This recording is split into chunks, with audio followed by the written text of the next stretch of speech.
In this tutorial in CyberLink PowerDirector, I'd like to look at the decision-making process in order to create a cohesive story from imperfect material.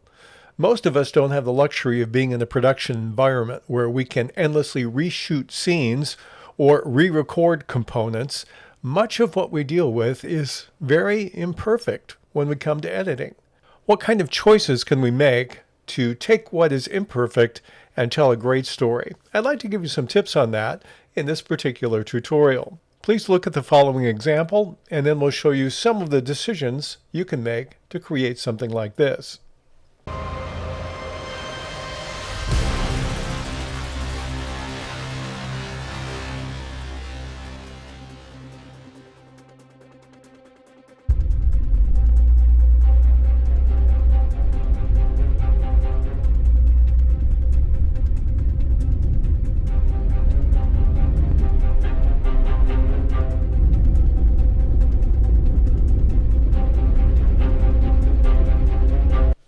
So I'm going to start out by going into my templates, and that's where I'm going to get the genesis of my project.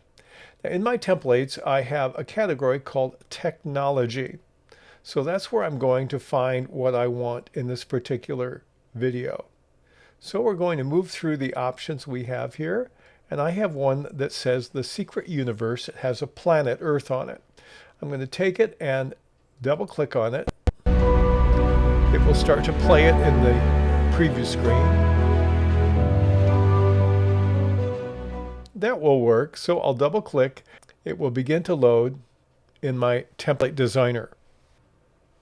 Now I could do some initial editing inside the template designer, but I'm going to choose not to. I prefer just to edit on the timeline like always. So I'll click on Add to Timeline and it will put it there.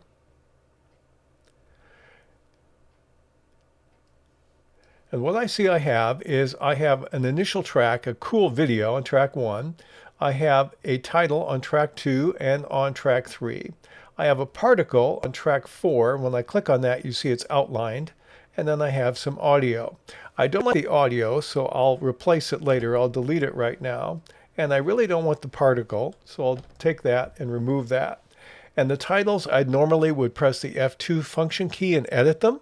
But for the sake of saving some time here, I'm simply going to do that and get back to the video with the titles re-edited. Now, one of the things I noticed that they did in this particular template is they shortened the video. You notice it has these green boxes on the left side. So I'm going to click on it and click on Edit. And I want to go to the one which gives me my video speed control. When I click on that, it opens up the Video Speed Designer. You notice the original length was 10 seconds. They speed it up to 8. Let's say I want it close to the original, so I'll go back to 10, press 10, and then press OK. And so now I have that changed. Now let's see what it looks like in terms of pace when I come up with my title and my second title. We'll play this. It comes in one way, and then I have the new animation for protocol. Now when protocol finally comes into the screen, I want the audio to change. So right here, I'm going to set in a marker right here. I'll click on OK. So this is where I want my music to change. Now I'm going to change the music, so I go to my media room, and let's go to the background music meta. That's where I'm going to select my music. And in Meta, I'm going to use one called Go for the Abyss. I'm going to do a search in the top. I'll just type in Go for, press Enter.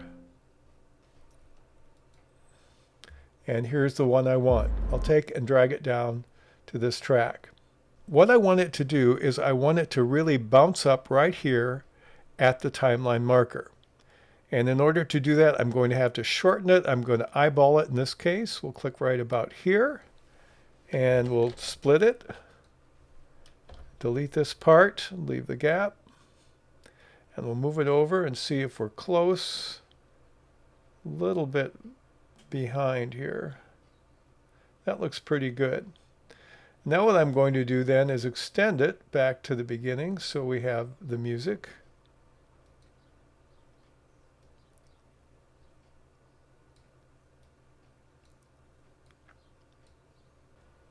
And let's play it and see if it works. Let's see if our timing is right.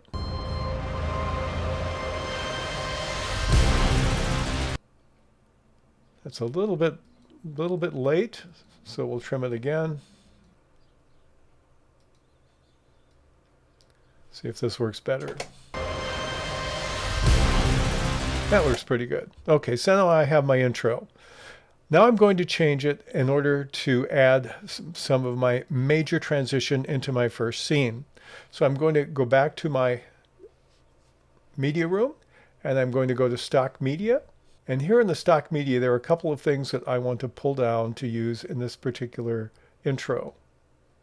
One is a clip of a woman in a dark place. It's going to be somewhat dramatic. This one here.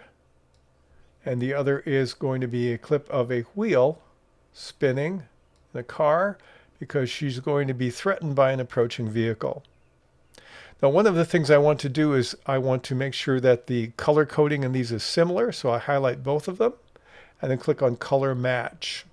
Then on color match, I need the reference. It's going to be the first one. And the target is the wheels. I click on match color on the left side. And I can make some other adjustments if I want. I'll just go with the defaults, drag down to the bottom and click on apply. I matched the color. Now one of the things I want to do is break this up so that we alternate between the scenes of the woman and scenes of the approaching tire. So the easiest way to do that, I have my set by here as seconds. I'll show you how to change it. You right click on your seek by, and click on second. That's what I've done here. So every time I press the period key, it will go 1 second. I'll do 2 seconds and split it. And then I'll go 1 second and split it. And we'll alternate a little bit. I could do this manually if I wanted. We'll split it again. And go back and split it here one more time. That's good enough. And now I want to do the same thing with the wheels, but I've got a problem, because if I play the clip, you'll see the problem. The car actually isn't moving. So we need to change this a bit. So what I want to do is magnify by 50% my screen here, and we're going to edit this. I'll double click. And then we're going to go into position, size, and flip. I think I even want it smaller. Let's go down to 25. And what I want to do is enlarge this so we have more of the wheel and less of before and after. I think that's pretty good. Okay, and I want to make sure we eliminate any frames where the wheel, here it shows it's not moving. Now we have the smoke heavy, so I'll split it there.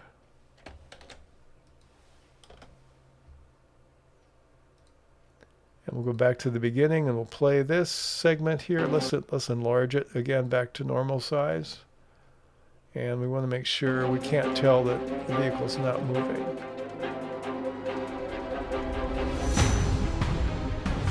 That's pretty good. I think it works. So again, we'll split this one too. We'll go back to the beginning with the home key and do double period to get in 2 seconds and split it. And then we'll move again and again. And let's do another 2 seconds. And then we'll do a couple shorter ones here. We'll do that's good right there. Now, what I want to do is intersperse these with these. The easiest way to do that is switch from the timeline view by pressing the tab key, and that will take me right over to my storyboard view. So I take this one and I'll drag it after the first scene of the gal, and we'll move it over here and move the next one over. It's very easy to do when you go into this mode. And we'll take one here, and then we'll take one here for the end, and then press tab key back. There we go. Now I'm going to take all of these and we'll move them over to the left. I want to add a transition. Go to my transitions room, and I'm going to take a simple one, and I'm going to take the simple 12, drop it down. It's too long, so I'll click on my clock above the timeline. And I'll change it from 4, type in 2, press enter, and it's shorter. So that's what I have so far. Let's just look a little bit at what happens here after our title ends.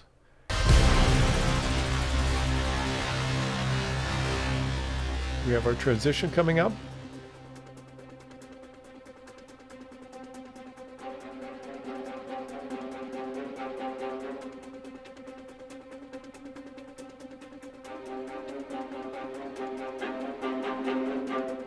One thing I want to add a little more noise to the vehicle to make it more ominous.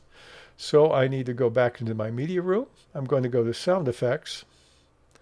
I have a sound effect that is called car driving. And car driving 1 is the one I want. We'll start it just a little bit into the first video before you actually see the car. You're going to hear the car. But when I play it, it's not going to be quite what I'm looking for. So I'll get to the home key. We'll play it.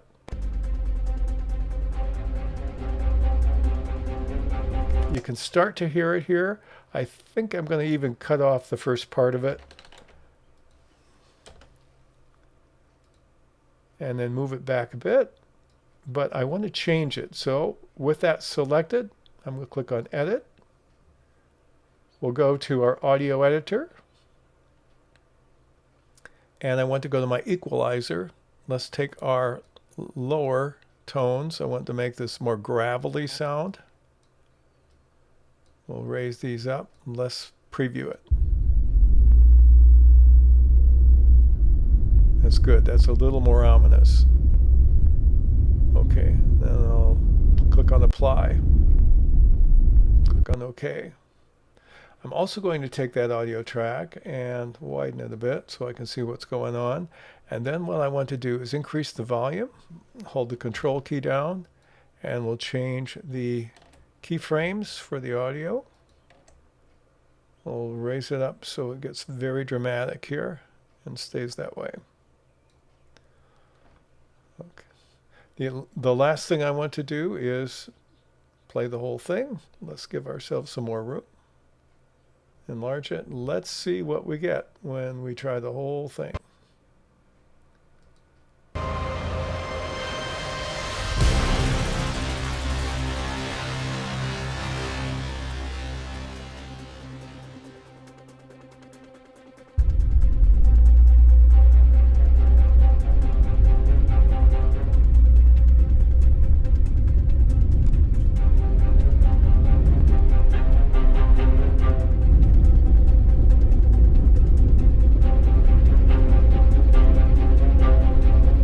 This is one of the ways in which you can help understand the kind of decisions and choices you can make to tell a better cohesive story, even if you don't have perfect material in CyberLink PowerDirector.